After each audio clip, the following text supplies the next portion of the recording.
Today, following on from my recent Blu-ray haul, I finally watched The Perfect Storm starring George Clooney and Mark Wahlberg. Directed by Wolfgang Petersen, who specialises in boat set films or submarines with Das Boot and Poseidon, telling the true story of a massive storm that occurred near Boston in 1991, which was then the biggest recorded storm on record. The film tells the story of a group of fishermen who are out in the sea when this storm hits and must try to survive. The group is led by George Clooney, who plays the captain. He gives an okay performance. He's not given that much to do, really, because his character is quite cliched. More on that in a moment. But Clooney is okay.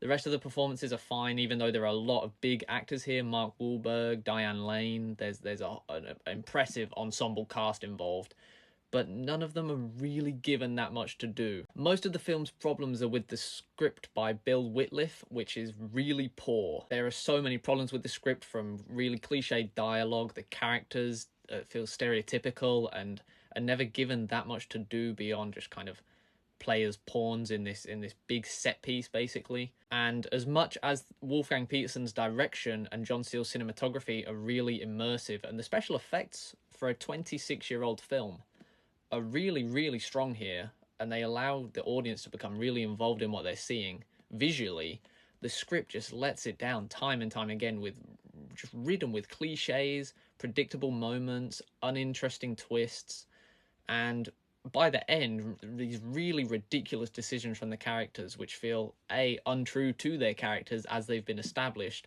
but also just completely unrealistic to a distracting degree when the film is based on a true story. The script causes so many problems like that, and it detracts from what is otherwise a really exciting film visually, with brilliant set pieces, some really thoughtful action direction from Wolfgang Petersen, who, as I said at the beginning of this review, is kind of a master of these films set at sea.